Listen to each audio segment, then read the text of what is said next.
McMann here? You can take a look in the participant list. It just says Kyle and is muted. I'm here. Oh, great. Okay, thank Welcome, God. Kyle. Thank Thanks you. thanks for being patient with us. I think in the interest of time, we will get going and hope that everybody can hop on and enjoy the program and the fellowship today. So with that, I'm going to ring the bell. Okay, and Remember to mute yourself, folks. Please remember to mute yourself. Oh, Sue, you just muted yourself. Okay, can you hear me now?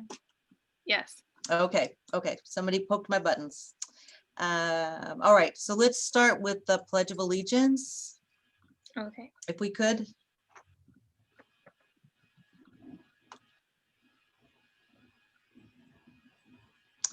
All righty.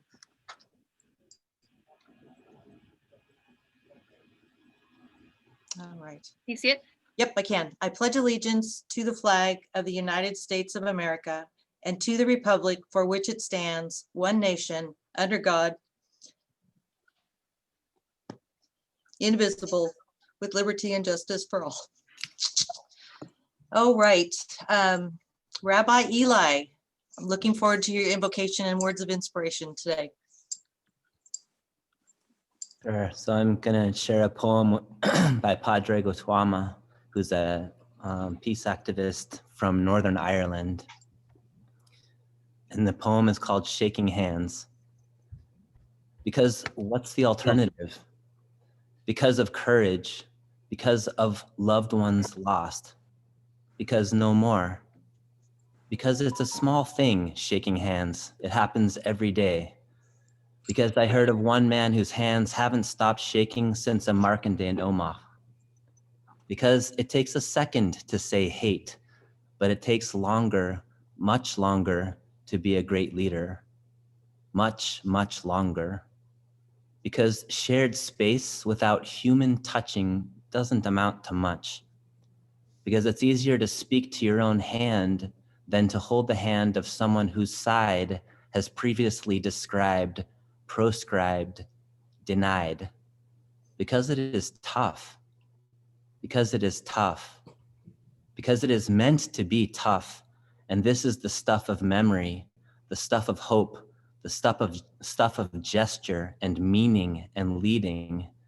Because it has taken so long. Because it has taken land and money and languages and barrels of blood. Because lives have been lost. Because lives have been taken. Because to be bereaved is to be troubled by grief. Because more than 2 troubled peoples live here. Because I know a woman whose hand hasn't been shaken since she was a man. Because shaking a hand is only part of the start. Because I know a woman whose touch calmed a man whose heart was breaking. Because privilege is not to be taken lightly. Because this just might be good. Because who said that this would be easy? Because some people love what you stand for, and for some, if you can, they can. Because solidarity means a common hand. Because a hand is only a hand, so hang on to it. So join in your much discussed hands. We need this for 1 small second, so touch, so lead. Thank you, Rabbi. That was beautiful. I'd like to welcome any guests. One guest, Principal Chad Toey, is a guest for us right now, but in 10 minutes, he'll be our newest member. Chad, I'm putting you on the spot. I don't see Cipriano or your student guest today. Are you aware if they're going to be here, Chad? I think that was the plan. Maybe I'll do my best to make certain they have the link. Oh, good call. Good call, because good call. Okay, let me jump on that. Okay, thank you. So I'm going to move to, if we have any visiting Rotarians, I'm going to recognize Mary Louise Van Atta And then we also have, so welcome, Mary Louise. It's always good to have you here. We also have Kathy Bussman with us, who's from the Camas Club, and I'm going to give her a couple minutes to speak to us about the Rotary relief work in the canyon and how we had a small part in that a month ago. So Kathy, here you go. Sure did. All right. Thank you, Sue. And thank your club, because you were a part of a great relief effort that moved much more rapidly than I could ever have imagined. In 2.5 weeks, our club went from a suggestion by a club member to visiting the Santiam Wildlife Relief Center, both in Gates as well as down in, I believe, Sublimity, and pulling together a project which you participated in, which is wonderful. Our club benefited by the fact that one of our club members, her family had managed the concession stand at Detroit Lakes. So when the project came into our boardroom for discussion, she pushed and we all said, let's do this. And it was District 5100 and there was a COVID relief grant available. So we jumped in on October 28th, and 2.5 weeks later, we delivered $14,000 worth of supplies with 11 Rotarians visiting both Gates as well as Sublimity to bring space heaters, flashlights, shovels, clothing. Club members and families had brought together toys for children. And it was really a great project. And we spent all that money and then some, because our local Ace Hardware store jumped in and said, I'm going to get you stuff at cost. What you need that I can supply, I'm going to move quickly. So it was the fastest project I've been involved in my 18 years with Rotary, and it was probably the best end of year feel good that I could have imagined. They said, come back. They want us to put them on the schedule for sometime in the spring when they know better what they might be doing for cleanup. We were there just ahead of the snow. It had started to rain and they were still trying to find shelter for people. So I do want to thank you all, because as quickly as it moved, you all moved quickly as well. And I think that's the beauty of Rotary. My personal motto this year is do more good. And this is just one example of the way in which we can do more good. The district kicked in $2,000 and our club members stepped up and gave almost $3,500 in personal checks, and 20 of our 55 club members donated. So we were very fortunate, and I want to say thank you. I had a lot of pictures to show you, but if you've driven down Highway 22, you will know what Cedar's restaurant looks like now and what those homes look like. So thank you, Sue. Thank you, Kathy. Appreciate your leadership, and give our best to your club, and thanks for touching base so we could be a part of that. Glad to Thank do you. it. Okay, take care. Okay, Chad is working on our student of the month, and we'll see how that shakes out. So Allison, I'm going to move to you for bell ringers. Got it. Thank you so much for the new link. Several of us were kind of panicking, so good job getting this off the ground. We have 7 bell ringers today, so in the interest of time, I'm going to plow right through. If you haven't already, please go online and make your donation. So number 1, Ellen Wyant is ringing the bell for her grandson, Jack Hubbard. He's a freshman in college in North Carolina and has just received his Eagle Scout award. Oh, wow. Charlie and I are very proud of him. He and his dad, Ellen's son, will be arriving later this week for a short visit with us. Please ring the bell for Ellen's grandson, number 1. President Sue, please ring the bell. Okay. Ron Kellerman is ringing the bell, and I see he has put a link in our chat box to invite you to virtually attend his presentation on Sri Lanka to the Mid-Valley Travel Club tomorrow evening at 7 p.m. Last year at this time, Ron and Kathy traveled there for 3 weeks as part of a 2-person informal Rotary Friendship Exchange. Ron and Kathy described Sri Lanka as the hidden gem of South Asia and one of their most favorite countries of the 36 they have visited. Take a 1-hour vacation from the stressful news of the past few days and go back to a warm, beautiful, friendly, and untraveled country. You can do this by copying the link he has posted in the chat box or by sending him an email requesting the link. See you tomorrow at 7 p.m. President Sue, please ring the bell for friendship and travel the Rotary way.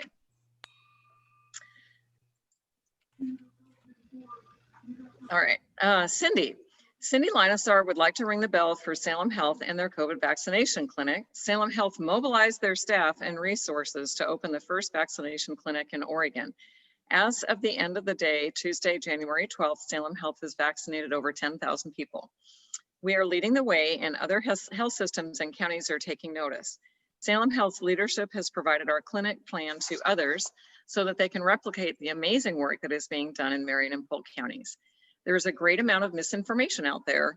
The most trusted information is available on the Salem Health website listed in this week's e-blast. The page is updated each day at 7 p.m. for the following day's operational hours and eligibility. Salem Health's pledge to our communities is that we will be here for months as the COVID vaccination efforts continue to expand.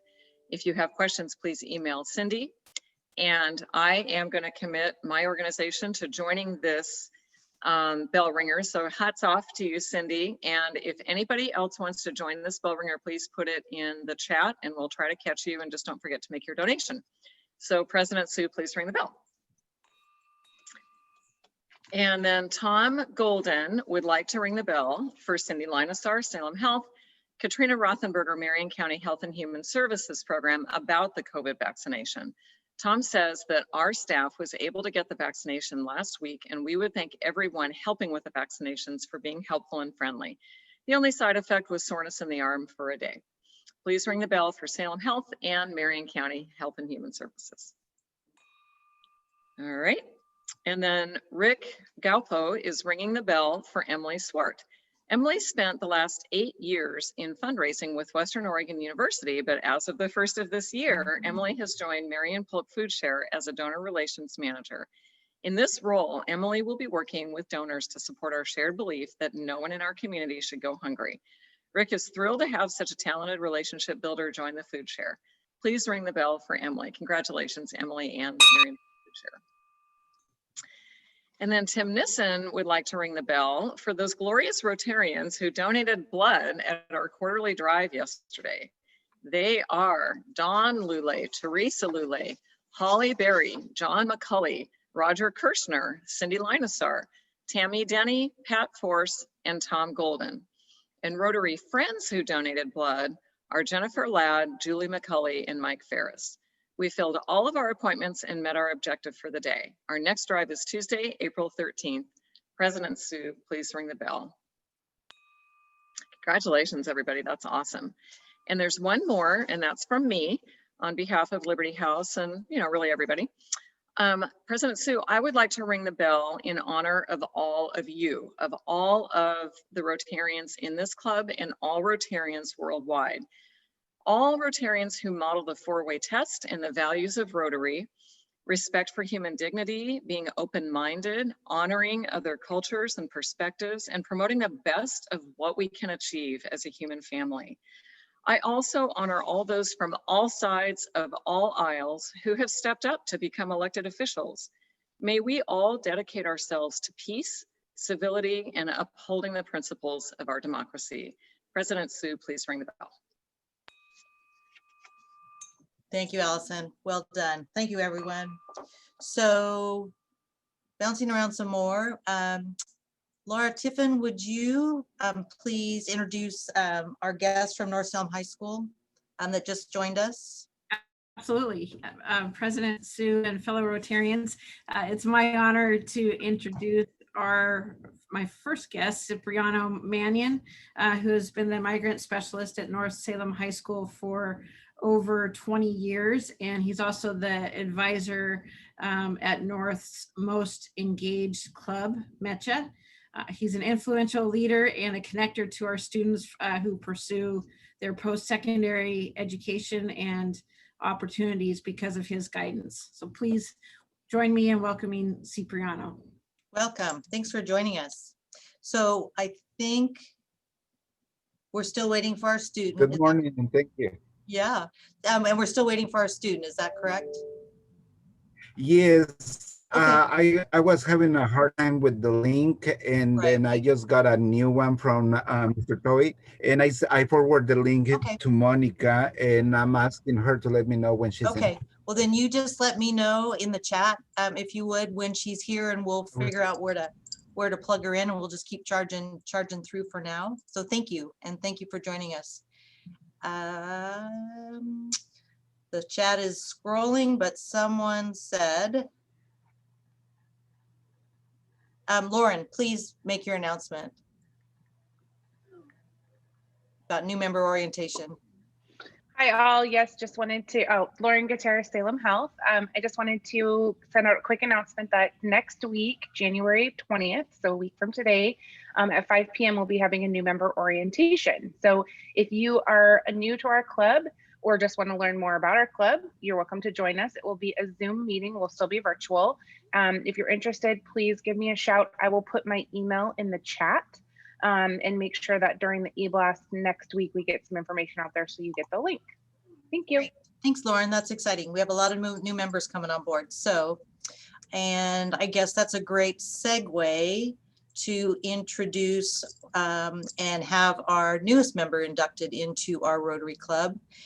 So Laura, again, if you would, and Chad, I know we can't see two people at once, but if Laura, if you would share your narrative about, there we go. Yay, you're both there. Laura, I'm going to hand it off to you to share with us about Chad, and then Chad, we will officially induct you into the club. So Great. there you go, Laura. Thank you, President Sue and fellow Rotarians. It's my honor to introduce to you Dr. Chad Towie, who was named as the new principal of North Salem High School in July, after most recently serving as the principal of Thurston High School in Springfield. And he brings years of experience from around the world, including his work as an ostrich farmer in Israel and his role as a teacher in international schools in Japan, in the Bahamas, and Sweden. In fact, after purchasing a car, he drove from Amsterdam to Cairo over the course of a year, stopping here and there to earn a little cash to fund his trip, and served as a joke writer in Barcelona and a kayak rental guy in Greece. So over the course of a 7-year period in his life, Chad visited 60 countries. After graduating from Washington State University, Chad started his teaching career overseas 19 years ago. And after 7 years overseas, he returned to the Pacific Northwest and taught high school English in the Portland area while completing his doctoral studies in education, policy, methodology, and leadership at the University of Oregon. For the previous 6 years, Chad has served as the principal at Thurston, helping support the students and staff there and making significant gains in their school's graduation rate. Something to know about Chad is that equity is one of Chad's core values. He believes in honoring students' unique voices. He understands and leads by hearing and respecting diverse perspectives, knowing that those perspectives will lead to successful outcomes for students. Chad, his wife, and their golden retriever live in Springfield and are looking forward to things settling down in our jobs so that perhaps they will have time to find a home and move to Salem so that he can avoid his second speeding ticket on I-5. Oh. That was a secret. Not anymore. Not anymore. We welcome Chad to our Salem community and to our Rotary family, and we really look forward to you being here in Salem full time. Absolutely. Wonderful. Thank you very much. Thank you very much, Ms. Tiffin. It sounds like I'm 120 years old with that introduction, but thank you very kindly. I appreciate it. I'm absolutely honored to be here. So thank you all. Great. So thank you, Laura, for introducing Chad into membership in our club, recognizing folks that will continue to build this great club, and bringing them on board is very important to our club's livelihood. To show our appreciation, the club will award you, Laura, with 250 Paul Harris points toward your next fellowship. Chad, through your membership in Rotary, you can build lifelong friendships and join forces with like-minded people around the world who desire to make a difference in their communities. Our club is made up of leaders and potential leaders who are inspired by our motto, service above self. As Rotarians, we have all pledged to uphold the highest ethical standards, subscribe to the object of Rotary, and live by the four-way test. Regular attendance at our weekly meetings is an important part of our membership, but Rotary is much more than just a lunch club. As you become more involved in our club, you'll begin to understand the power of Rotary through expanded friendships and involvement in your choice of very many committees that we have to offer. As you build those friendships and contribute to our impact here and around the world, you will truly understand what it means to be a member of the club and one of the 1.2+ million Rotarians worldwide. We're a vibrant, action-oriented club, and as such, we expect you to roll up your sleeves in your spare time and get involved. Therefore, Chad, as our newest member of our club, do you pledge to uphold the four-way test, to serve on at least 2 committees, and to contribute to the club in every way you can? Absolutely. Wonderful, thank you. And fellow Rotarians, do you pledge to warmly welcome Chad into our club and to offer him your full support in all that we do? I do. We do. We do. So please welcome Chad as our world's newest Rotarian. So we're really excited to have you, Chad. Just the little bit that I've gotten to spend time with you, you're just going to be an amazing addition to our club membership and truly to our whole community. So thank you. Thank you so much, Sue. I'm very grateful. Yeah, so wonderful. That was fun, Chad and Laura. Okay, not seeing our student yet. I'm just. Oh, she just told me she's in. Well, I wrote it on the. Oh, did you? Chat, as you said, yeah. So she's here? She just texted me and she said that she's in. I don't see her myself. Okay. Yeah, I'm right here. Okay, Monica. So sorry for all the technical issues today. I'm glad you made it. Are you ready to, so Cipriano, if you would quickly introduce Monica, and then Monica will give you your couple minutes to share with the club, all right? So Cipriano, if you would introduce her, please.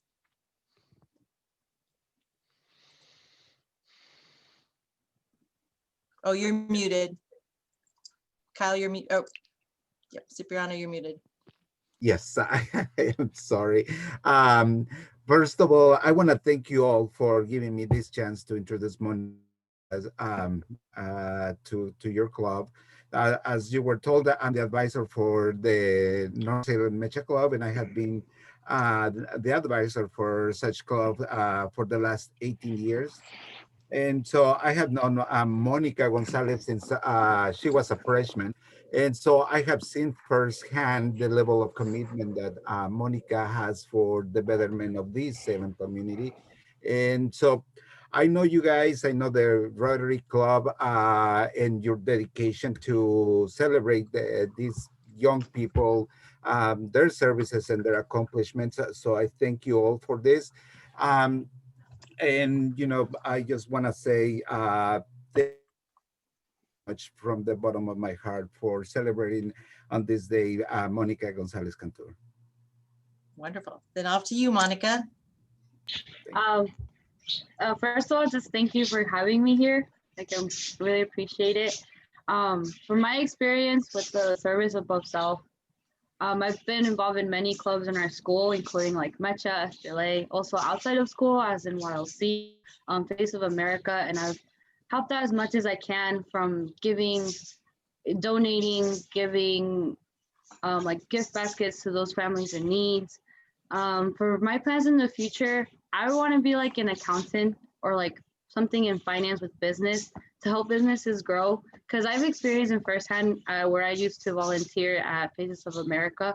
The way they managed money wasn't the best way, and it kind of led for the business to go bankrupt. And I felt really bad for the director because she was very passionate about it. She was very passionate about her school, and she kind of was depressed in a way that it was gonna go away. but luckily someone came in with really good experience with managing money and really helped her business grow. And I felt like I would want to do that for any business, either big or small, help their like their dreams come true, I guess, with like the business to grow and be the best it can be. And I just feel like helping and giving people anything that you can is really like it's really something cherished and like I really enjoy doing. And I want to keep doing it until like out of college, even in like a profession. Like I said, if I go into like accounting or finance, I want to do whatever I can to help out those people. Wonderful. Thank you, Monica. That was very impressive. We look forward to hearing through Cipriano and Principal Tui, your continued success and what your plans are next. So thanks so much for joining us. In honor of you this month, you'll be receiving in the mail through the school a challenge coin, a Rotary challenge coin, as well as a certificate to honor your student of the month in service above self. So thanks again for joining us today and appreciate you being flexible with our tech issues today. So thank you both very much. Thank you. Thank you all. Have a great day. You Thank you all. too. You too. Bye-bye. So up next, I want to introduce Warren Bednar as our program chair to launch our program. And first, but before I do that, I'm going to ask the chief if he would be available to stay on a few more minutes if people have questions, since we've kind of crammed your program into less time today. So as you hop on, let us know if you'd be willing to do that, to answer questions a little bit after 1 o'clock. So with that, I'm going to introduce Warren and hand it off to you. All right, thank you, President Soboom. It is my honor to introduce Fire Chief Kyle McMann. He joined the Marion County Fire District number 1 20 years ago, and then 2001. He's been in fire service for 27 years. I'm reading off of 2 pieces of paper, 2 different bios. So give me a second.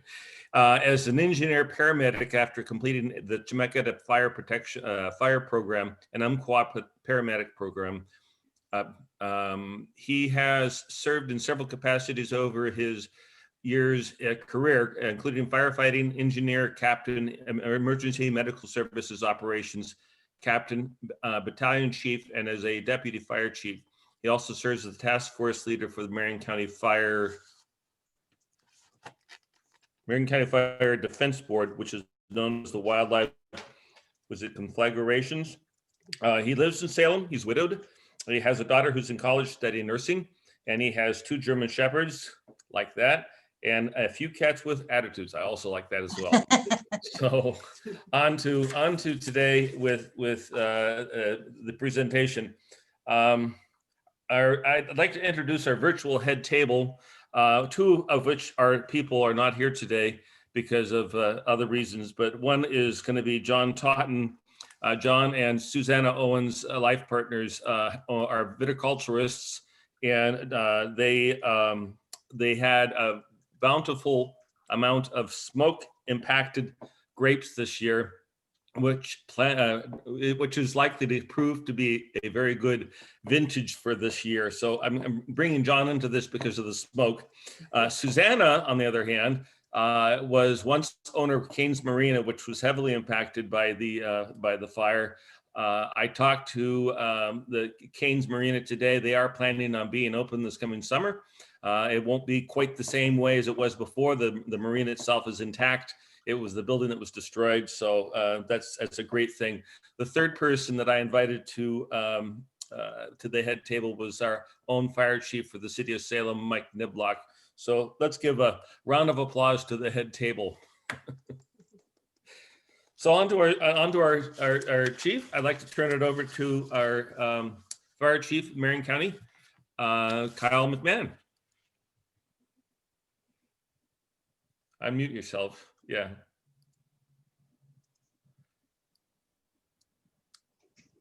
All right, can everybody hear me? Yes. We're getting good at this Zoom thing. Thank you, Warren, and all the Rotarians for this opportunity to visit with you. Great introduction, Warren. It's been a very challenging and busy year of 2020 for all the reasons we all know, and then all of the conflagrations that we had in the state of Oregon. And even before that, it was a pretty quiet conflagration year. We had just gone to California in August before all of the fires of Labor Day happened. So I'm going to share my screen. I have plenty of time, so after the presentation, I can stay as long as people want to keep asking questions. If got questions after that, they can email, call, whatever like that. That's great. Thank you. So if this all works, you should be able to see a nice orange and red screen. So again, thanks. My name is Kyle McMann, Fire Chief. Been the Fire Chief for the last 2 years. I hold a lot of titles with the Fire District. I'm also a task force leader with the Fire Defense Board, which is kind of a grouping of all agencies within Marion County. When we have a wildland conflagration that the governor enacts, they start taking resources from all over the state. And we have what we call task forces, which are a bundle of 5 pieces of fire equipment led by a task force leader who has additional trainings and certifications. So I take out that crew. We've been to California, been to Eastern Oregon, Central Oregon, and then up the canyon and to Estacada this year. And then as of mid last year, I'm also the assistant chief for the Marion County Fire Defense Board, which is really a conglomeration of all of the fire districts in the county. So, and I'm an ER nurse and do that part-time. So I do a lot. There we go. So just a little quick about Marion County. We are a special district, even though we are Marion County Fire District #1. We are a special district covering the unincorporated areas around the city of Salem on the East Lancaster Cordon Road corridor, then up to Brooks, North Kaiser area, and then out to Howe Prairie Road. We have 8 stations. We provide fire, EMS, hazmat, rescue response, ambulance transports to about 50,000 citizens within our district. Last year, we ran just over 8,100 calls, or about 24-25 a day. We have been in the news recently. After 17 years, we lost our local option levy, which caused the reduction of 12 firefighters and a loss of about $2.4 million in revenue. We do also send personnel and apparatus to conflagrations. And like I said, we've gone to Oregon and California. California likes to burn things down. They're a big state, and they've really built a really good relationship between Oregon and California at the state fire marshal's level to share resources, which gives us a lot more depth of resources, as long as both states aren't burning when we have fires. So as to the relates to, really all started on Labor Day. And for this area, that talks about, there was this little fire burning up in the Opal Creek area, which they called the Beachy Creek Fire. There was a whole bunch of other names for them. That was a lot about where it's at, who's responsible, but there were a lot of other fires going on. And part of these, the big thing that grew all of them was the historic wind event. We knew we had small fires blowing this little Beachy Creek. They had one up by Estacada, Lion's Head, which was on the other side of Mount Jefferson, which will impact my story in a little bit. But there are also fires down in Phoenix, Oregon, the McKenzie Valley, and then a fire burning on the other side of the California-Oregon border down by Illinois Valley. So even though we focus on these, resources became very stripped and thin very, very quickly, because all of these fires were burning in towards very densely high populated areas all at the same time. Usually we get one conflagration. Great, everybody in the state can come and help. This time we were all spread out And some of those were fires. Then there was lightning before that. And then also with the high winds, power lines, which is what caused more problems for us up the canyon. On the fire progression map, this left side, the kind of the redder areas and the orange is how big. If you go back, here's this little fire way up by Brighton Bush and Beachy Creek before the wind started. And then after the wind started, and most of this happened within the 2 days after Labor Day, you have Detroit up here where my cursor is, all the way down to Lyons. This became a huge fire very, very quickly. On the right side, you have the Beachy Creek, which ended up being this big finger. Then we had the Riverside fire just to the north, and that was the Molalla Estacada.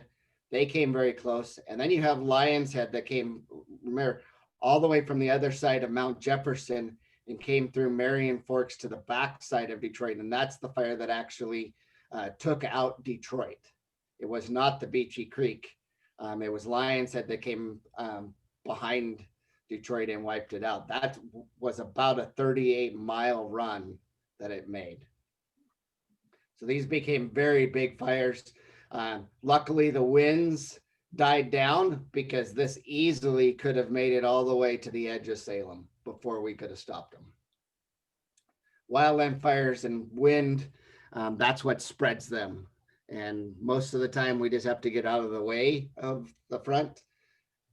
These were fires that I've been to California twice, and I had not seen this kind of fire behavior in Oregon. And I'll have some pictures later showing a few of those. So our specific response, it didn't all kind of ramp up quickly. It all just blew up all at once, about 8:30 at night. My call sign is Chief 301. As a task force leader, I was sent up to help. First off, the Salem sent a whole bunch of rigs up to Gates because that was where the command post for the canyon was at that time until they got forced out of there. When I got up there, we discovered problems in Detroit. So that was my focus, and I ended up calling in one of my other task force leaders that works for me. Him and I went up to help Detroit, and I'll share a little bit more about that. At that same time that we're doing that and dealing with the Santiam Canyon, we're sending engines, brush rigs, and water tenders up to Molalla because they had the big lumberyard fire. And then we sent water tenders down up into the Highway 22 Santiam Canyon corridor, and then upstaffed our own resources because we didn't know how fast these fires were going to move. We didn't know if we were going to have our own problems in the valley. So our resources got strained very, very thin. Overall, when the canyons or the east side of the county need help, they call either our agency or Salem because we have lots to spare. And that really wasn't the case. So we were behind the curve right away during this whole fire event. So as our initial response went up there, I went up to Gates to help them. And then as I was going up to Gates, I was in contact with the Detroit Fire Chief, who is really only part-time. They have a very small department up there, very dedicated group of volunteers. And we started to learn that Detroit was going to be evacuated the next day. Okay, if they don't have any fires close, that's fine. Marion County Sheriff's Office was being pulled down the canyon because that's where the immediate risk to get people out were. So I called the emergency manager to say, because when I got to Detroit, and these are the pictures you see are what I saw as I was in Gates and stopping on the way up to Highway 22. Literally fire both sides of the road, coming over the hills, impacting campgrounds. The campgrounds were still full as I was going up the canyons with no fire trucks coming on. They were coming down for us. Basically too many fires to fight. We had to just triage, and you're just in an overwhelmed feeling. So when I got up to Detroit, trying to call the emergency manager, the fire above Detroit, that is literally the fire right above Detroit. And the fire chief's like, hey, sheriff's office is out of town. They went down the canyon. I can't get a hold. I don't know what to do. So that's why I called the emergency manager saying, hey, we got fire right at Detroit. I need this town evacuated right away. And we didn't end up getting too many sheriff's office, but the volunteers up there, we all got on our rigs and we started to evacuate. But knowing that it was still Labor Day weekend, there were still lots of campgrounds fully full, people asleep, trying to get them all out. And like I said, they have about 12 volunteers up in Detroit, but very, very dedicated, very sweet people. But this is some pictures of as I was hitting Detroit and why I made the call to evacuate Detroit then with the coordination of the fire chief up there. And again, this is stuff that I've seen in California, but my pucker factor and stress level was pretty high because I knew we had citizens up there. I had just come up the canyon. I knew what that road was like, and it wasn't going to be too safe to get citizens going down. So Detroit and Idana, obviously very small department, dedicated volunteers, not a lot of equipment. And again, because we're all stretched, we're not getting any help. We asked for help, but we weren't going to get it. The campground in the town was not evacuated, so we were trying to do a lot with very limited personnel. And then we started to realize that we had access and egress issues. Going west, we were trying to send people, but then fire went over the road and there's debris in the road, so you don't want people going that way. Then east, that Lions Head fire, we didn't know where it was coming. We knew it was blowing, so we hadn't gone up there and seen where that is. So we don't know how that looks. So we started sending people there until we realized that that was cut off. And then north up Brighton Bush Road. So as you just get into Detroit, you can go up the Brighton Bush Road. That was where the origin was, and we had no idea what was going on up there. We knew there was fire, so we couldn't send people there. So in the end, we ended up having about 75 to 85 citizens still in the area after we got the evacuations done. So what we did is we started evacuations, pretty much going through the neighborhoods, blaring our sirens, getting everybody out that would leave. Thankfully, everybody did leave.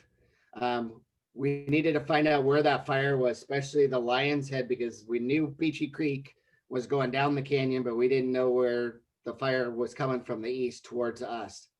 But our priority was the evacuation and assistance, but we also needed to figure out how to get people out.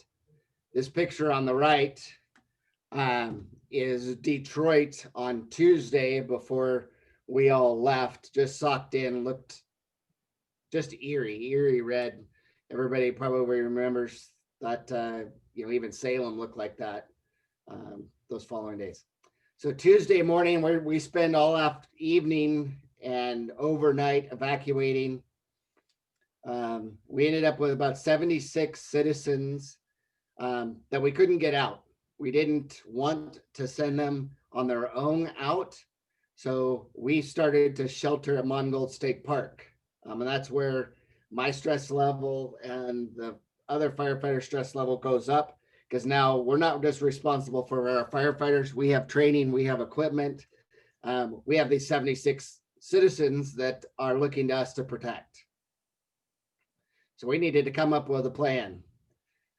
So we all took them over to Mongold State Park, which has a big boat ramp. We prepared the area. We started cutting down trees. We set up the fire trucks as barriers. We would have started spraying water, and we put the citizens down by the water and the boat ramp. Knowing that we couldn't get out, the state fire marshal's office called the National Guard and launched Black Hawk helicopters up to Mongold to fly 15 people out at a time. That's about 6 or 7 trips. Unfortunately, they're hovering above us one at a time, but the smoke's too thick, so they couldn't land.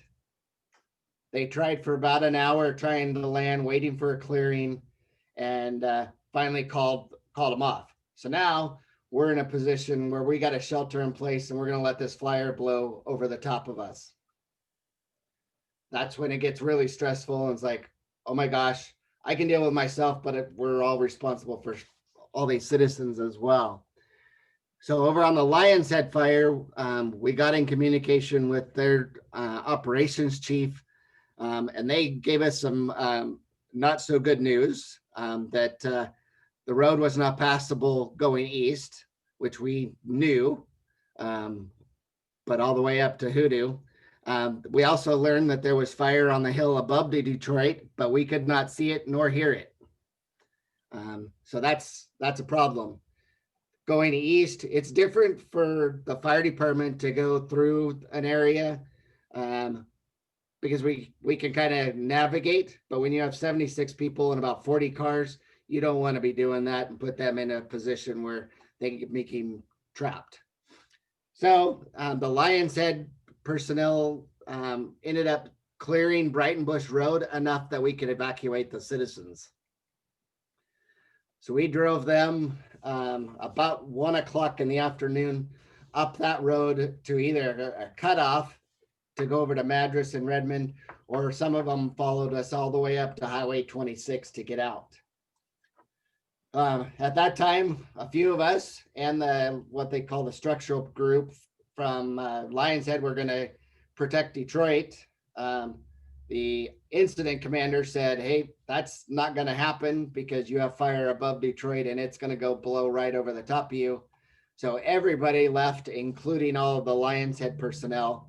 It was the right call. It was very difficult decision for us because firefighters, we go run towards the fire. We don't give up. But it was the right call. We were able to safely get everybody out up to Highway 26 and the cutoff, even though there was fire on both sides of the roads and debris. And then the right side shows you the devastation to downtown Detroit. And that fire basically came off the hill above Detroit and ran right all the way to the lake and would overrun us. So there was a hot shot crew, which is the most elite wildland crew that had to self-shelter in place on the Detroit Bridge. And when a hot shot crew has to shelter in place, that's no place for anybody else besides a hot shot crew, and they probably shouldn't have been there either. The top picture is the fire engine that was in front of the Detroit Fire Station that we literally at 1 o'clock left there and grabbed equipment off. So everything got burned up there. Then in the following days, obviously things were still burning. We sent for Marion County a task force leader up the canyon to guide crews. About a week's worth of what we call mutual aid engines, helping all of the local departments up there because there was just not enough resources. And then at that same time, myself and an engine attender went up to the Estacada fire. We sent personnel down to east of Springfield to the Holiday Farm, Southern Oregon, and then even more people onto the incident management teams at Beachy Creek. So we had crews out up the canyon all the way until the middle of October. So almost 5 or 6 weeks. Then after I got back home about 8 o'clock Tuesday night, the next morning, they called us to go to Estacada. And these are a couple pictures from Estacada that I had never seen in my career. I knew what a crown fire was, which is the treetops burning, and an ember cast, which you can see all the embers that are coming off these trees that are burning, impacting homes. And you can see in the far right, we're standing as this crown fire. This is a very dangerous situation. After we took that picture and evaluated this house, we left. And I'm happy to report that I did not lose any homes on my division that I was assigned to by Clackamas Fire. But this is fire that we had not seen in a lot of our careers. Very good learning opportunities for all of our firefighters, but very, very devastating. But we could have lost a lot of more lives than we did if it wasn't for all of the fire departments, emergency management, and police departments and sheriff's office going up there. Very devastating for the community. So with that, I'll open it up for questions, comments. I'm happy to go back to pictures or whatnot. Hopefully that wasn't too quick, but I want to be respectful of everybody's time. Thank you so much, Chief. It's incredible. A lot of the Rotarians know my son's a hot shot, and he was on the Lion's Head fire. And so I got a little shook up because I'm looking at the pictures right now. But thank you for your good work. Still a little shook up. So before I open it up to questions, I want to thank you for your service. Incredibly important work. You and I met about a year and a bit ago at the Eppings Homestead property. So yes. So it's good to see you again. In honor of your time with us today, we'll make a donation to our very own Salem Rotary Foundation. And again, we thank you for your service and sticking on a little bit longer to answer questions from our membership. And then Chad, welcome as our newest Rotarian. We're super excited to have you and get to work with you and get to know you and your wife better and your dogs. And I have to hop off early, so it sounds like I'm going to close the meeting, but Kyle, I'm really not. So for everyone, for next week's program, it is entitled "It's Just Brain Surgery," but there's a whole lot more behind that. So you will want to, of course, tune in next week for our program, and Cindy Linesar is our program chair. So with that, I'm going to open it up to questions, and Jessica, I'm going to ask you if you would help moderate the questions and then wrap it up as it's time to close up, maybe 10 more minutes if the chief has time. So everybody have a great day. Thanks for being here. Thanks for being flexible with our technology and our lovely Zoom. So take care all. Bye-bye. Kyle, we're going to hand it off to you now.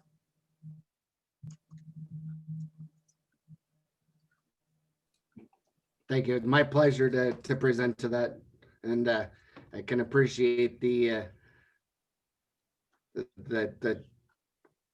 kind of lump in the throat and the emotions that those pictures of Mongold State Park, especially, that was the most scared that I've been in my career. Is that right? Knowing that you got Blackhawks up top that can't get to you. Can't get, oh, had to be terrifying. Yeah. So do folks have questions for the chief? I mean, it's funny, Kyle, my son doesn't share a whole lot. Not funny, but yeah. He's very careful with the words that he shares with his mother. I'll just say it that way. His dad probably knows a whole lot more than I do. This is Warren. I just wanted to make a couple comments and then a question.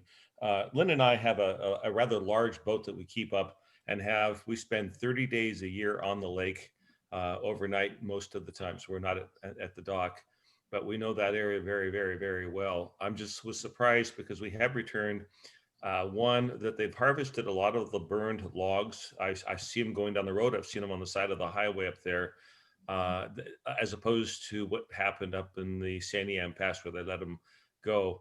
I noticed that it was spots of fire. What I noticed, for example, Piety Knob was partly burned, but not fully burned. And I noticed this around different areas. How come the fire jumped? Was it just embers flying in the air and landing? Yeah, it's all about those embers and what we call spotting. When you have that wind, the fire front is coming and then the embers are being thrown a quarter mile, half mile, 2 miles out in front. And wherever those embers are landing is where it's starting fires. And then it's just about the fuels. Is it big timber that doesn't burn very well unless it's hot and windy, or is it what we call flashy fuels, grass and small trees that ignite very quickly? I liken it to tornadoes. You know, one house is spared, one's not. And it's just the way that Mother Nature and the fire and the tornado go through, and there is no real rhyme or reason. We know why some houses burned and some didn't. That's about their vegetation and what they have around their house, and if it's defensible. But other than that, you just look and go, why? That house has got trees all the way up to the side of it, and this one has a whole bunch of green grass and it burned, but it caught embers onto the roof, into the bark, and it's just,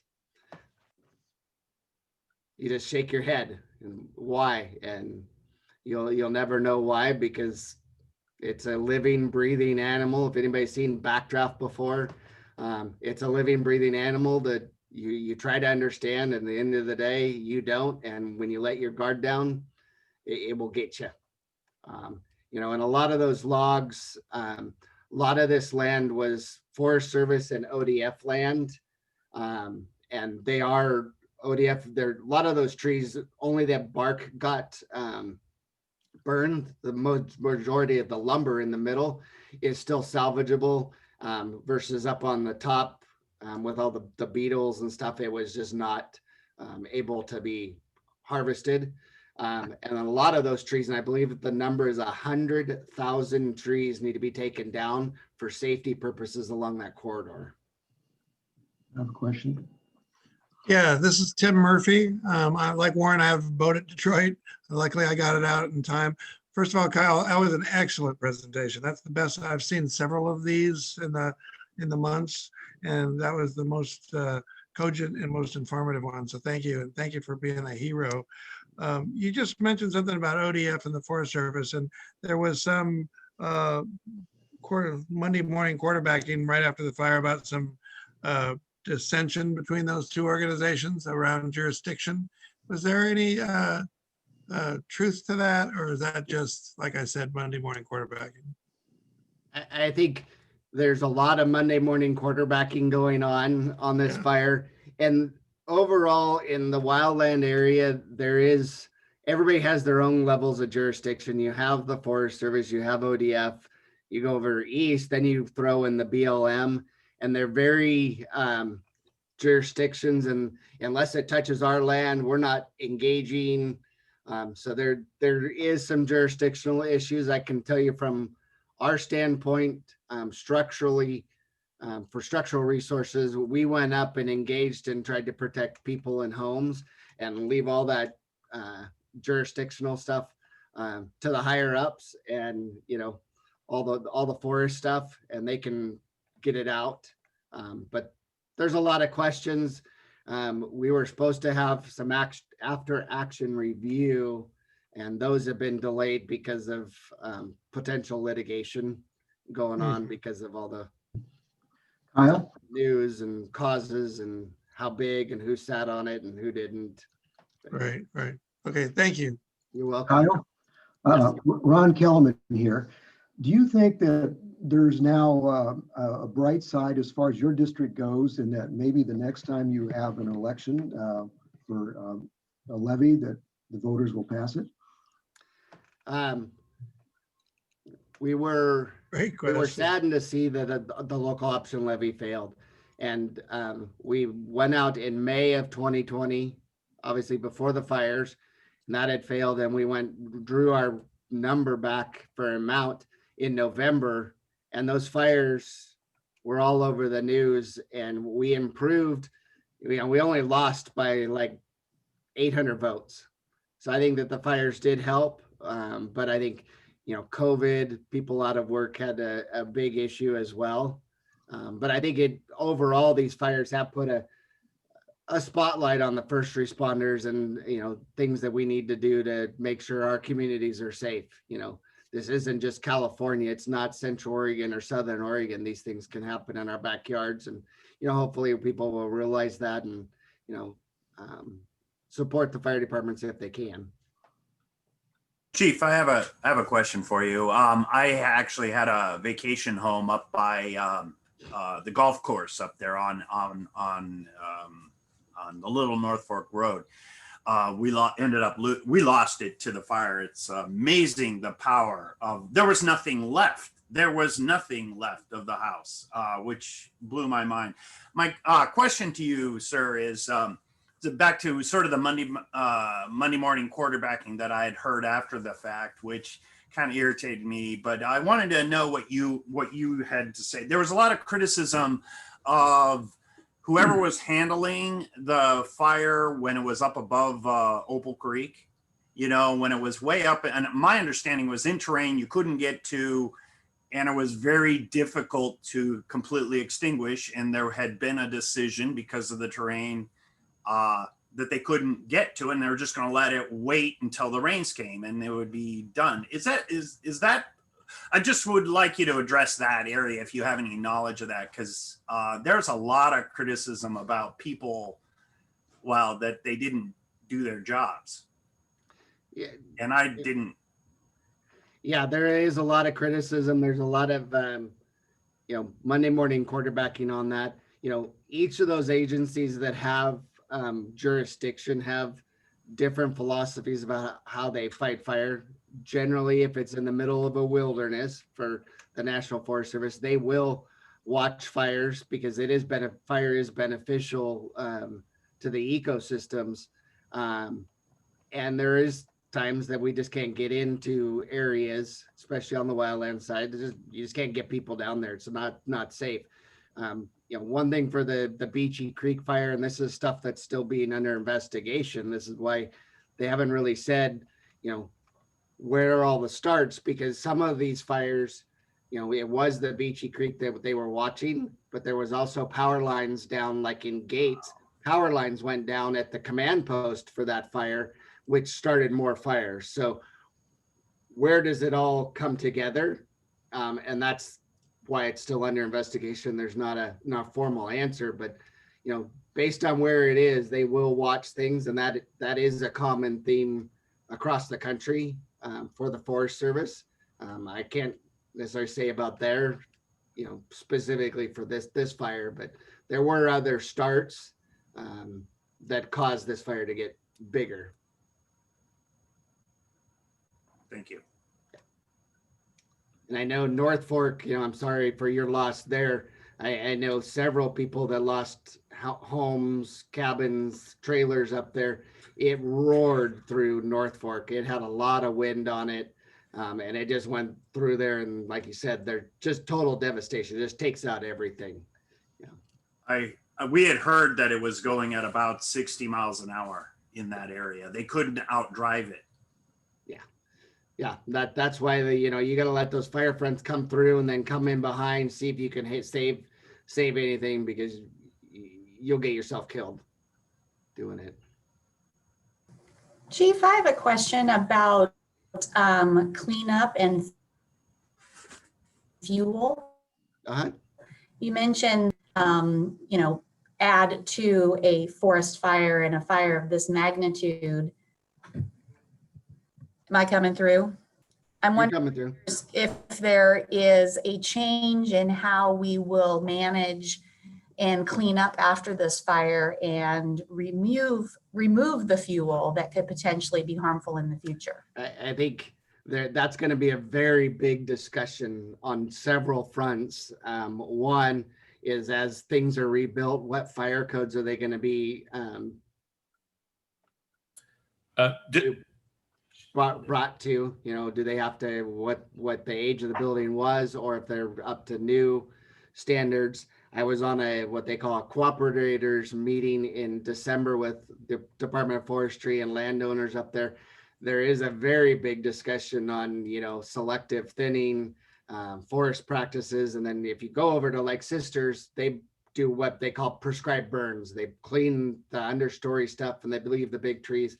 I know that that's on their list as well to do. I think it's going to be a huge topic. A lot of those areas that becomes at the state and even the federal level, and we know how government's working right now. But it's put that, and we're encouraging, you know, at the local levels to, you know, do Firewise community type things to get things cleaned up, especially around homes and, you know, Detroit and those communities where they don't have a lot of resources. But as for the big part, I'm not sure. That's way above my head, but the conversation is happening, and have we been doing the right thing for the forests? Kyle, this is Warren again. I chaired, actually, it was Peter Dougherty, who is the Oregon State Forester. I chaired that speaker at that day, and he spoke to that issue. And the problem that he runs into is that there's such a wide variety of individuals in the community, in our state, in our country, that he can't do anything right, basically, by anybody. Yes, there needs to be something done, I think is what they're saying. I know the Indians used to do prescribed burning long before we were around. The white man was around here, just for that reason, because they recognized the load in the forest. Yep. So go back at some point, and maybe we'll have Peter Dougherty come back and speak before us. But that was really a question, Cindy, for him, because it's such a complicated issue. Yeah, he was on that cooperators meeting in December, and he kind of ran around in circles. It's like you do one thing and it makes this group happy, but none of the others. And it's like, okay, now what do we do? You know, because it impacts everybody, right? You know, recreation, it goes to loss of timber, which is revenue, to homes, to potential loss of life. You know, there's a balance somewhere. We just got to get there. All right, well, it's 1:15. We are so thankful for your presentation. Thank you for being here and sharing with us. And I think we're going to wrap it up now. All right. My pleasure to introduce. Everybody stay safe, and hopefully you have a good year, better than last year. Yeah. Okay. Bye, everyone.